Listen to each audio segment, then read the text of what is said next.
Question है आज cotton production से रिलेटेड कि India has witnessed a decline in cotton production since 2013-14. Discuss the underlying factors responsible for this trend and examine it's implications on India's economy. तो हमें बताना है कि decline हुआ है, इसके बारे में थोड़ा सा लिखना है, फिर फैक्टर्स जो इसके लिए रिस्पॉन्सिबल है और इम्प्लीकेशंस क्या होंगे इंडियन इकोनॉमी पे इसके. ओके, अब हम देखते हैं इंट्रोडक्शन. तो इंडिया ना नेट इम्पोर्टर ऑफ कॉटन बन गया है in current times, despite having natural advantage and being one of the oldest cotton growing country. इधर हमने एक चार्ट से दिखा दिया कि कॉटन प्रोडक्शन डिक्लाइन कैसे कर रहा है. ये 39.8 मिलियन बेल्स 2013-14 के बीच में था और 2024-25 में घट कर ये 24.1 मिलियन बेल्स तक आ गया है. ओके, अब हम फैक्टर्स रिस्पॉन्सिबल देखते हैं इसके लिए. First is paste attack. Pink ball worms और वाइट फ्लाई का रेगुलर जो ये रिपीटेड पेस्ट अटैक्स होते हैं, इससे जेनेटिक प्योरिटी इरोजन भी होता है. Second is huge yield gap, yield decline, कि लार्ज एरिया कल्टिवेशन के अंडर है लेकिन प्रोडक्टिविटी बहुत कम है. एवरेज इंडिया में जो कॉटन की प्रोडक्टिविटी है वो अराउंड 460 kg पर हेक्टेयर.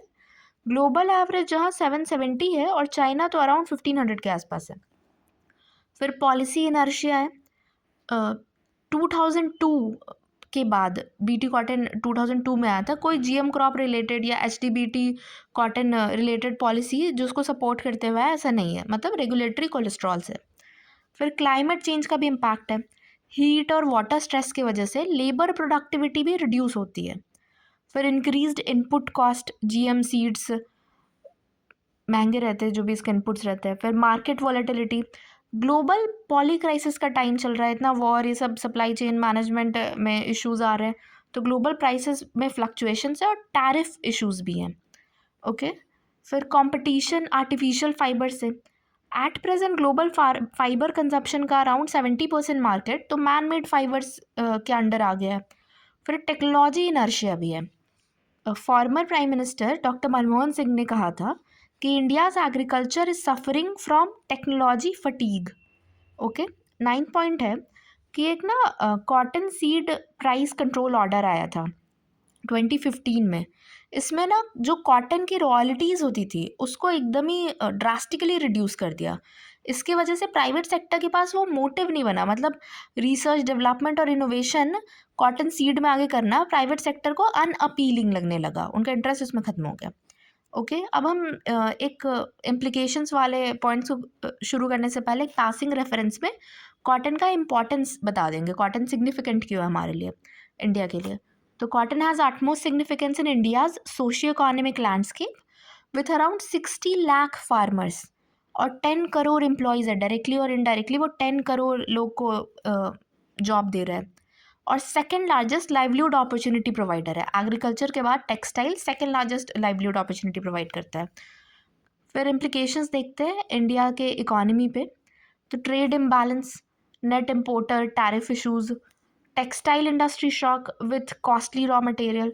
तो कॉटन प्रोडक्शन कम हो गया, इसके कारण रॉ मटेरियल कॉस्टली हो जाएगा. टेक्सटाइल और अपैरल कॉस्ट जो आउटपुट है उसका कॉस्ट बहुत महंगा हो गया वो. फिर मार्केट कॉम्पिटिटिवनेस भी डिक्रीज़ हो जाएगी. एम्प्लॉयमेंट इश्यूज़ भी है. ये सेकेंड लार्जेस्ट एम्प्लॉयर है, लेबर इंटेंसिव है, तो विमेन को ज़्यादा लॉस देखना पड़ रहा है इसमें. विमेन जो एम्प्लॉयड थी वो हट रही हैं. एक्सेलरेट कर रहा है ये socio economic problems, poverty, unemployment, इसको एक्सेलरेट कर देगा, एक्सेंचुएट करेगा. फिर रूरल इकोनॉमी में स्टैग्नेशन है. ये एक हमने अंडर डेवलप्ड रूरल इकोनॉमी का फिगर बना दिया कि ईल्ड कम होने से फार्मर इनकम कम होगा, परचेजिंग पावर कम होगा, प्राइवेट कंजम्पशन फिर नहीं होगा, डिमांड घटेगी गुड्स के लिए. इससे पोवर्टी का एक साइकिल बन जाएगा और फार्मर इनकम कम होते ही रहेगा इस रूरल इकोनॉमी स्टैग्नेशन के सिनारियो में. अब हम कंक्लूजन देखते हैं कि CCI 2050 का जो विजन डॉक्यूमेंट था उसके हिसाब से research and development, support, innovation, funding, policy enablement ज़रूरी है और मॉडल्स कुछ अडॉप्ट करना. जैसे कला कॉटन, ये कच्छ गुजरात में है, और रीजनरेटिव कॉटन प्रोग्राम ये महाराष्ट्र का है. और चाइना का भी एक बेस्ट प्रैक्टिस है, ग्लोबल बेस्ट प्रैक्टिस में चाइना मॉडल है एक, जिसमें प्रेसिजन फार्मिंग, एडवांस मैकेनाइजेशन और ब्रीडिंग प्रोग्राम एडवांस्ड वे में करते हैं. ओके, तो इन सब को अडॉप्ट करके इंडिया अपना बेटर कर सकता है सिचुएशन। ठीक है, हमने देखा ये कॉटन का ये रीसेंट न्यूज़ में क्यों है, ये सिनेरियो क्या हुआ है। तो इंडिया नेट इम्पोर्टर बन गया कॉटन का, जबकि एक ओल्डेस्ट कॉटन ग्रोइंग कंट्री है, नेचुरल एडवांटेज है इसको। फिर हमने ये डेटा देख लिया कि ये कैसे ड्रास्टिकली रिड्यूस कर रहा है। फिर फैक्टर्स रिस्पॉन्सिबल फॉर डिक्लाइनिंग देख लिए, paste attack, yield gap, policy inertia, regulatory cholesterol, climate change के इम्पैक्ट्स, इनपुट कॉस्ट इंक्रीज हो रहा, मार्केट वॉलेटिलिटी है, आर्टिफिशियल फाइबर से कम्पीट करना पड़ रहा है। और मनमोहन सिंह ने जो सर ने जो टेक्नोलॉजी इनर्शिया के बारे में कहा था कि India's agriculture is suffering from technology fatigue. 2015 का फिर ये ऑर्डर देख लिया कि कॉटन, बीटी कॉटन से जो रॉयल्टीज़ हटा दिए हैं, तो फिर रिसर्च डेवलपमेंट इनोवेशन अब प्राइवेट सेक्टर के लिए बहुत अनअपीलिंग बन गया है। फिर कॉटन का सिग्निफिकेंस भी देख लिया कि सोशियो इकोनॉमिक लैंडस्केप में इंडिया के कैसे इंपॉर्टेंट है ये।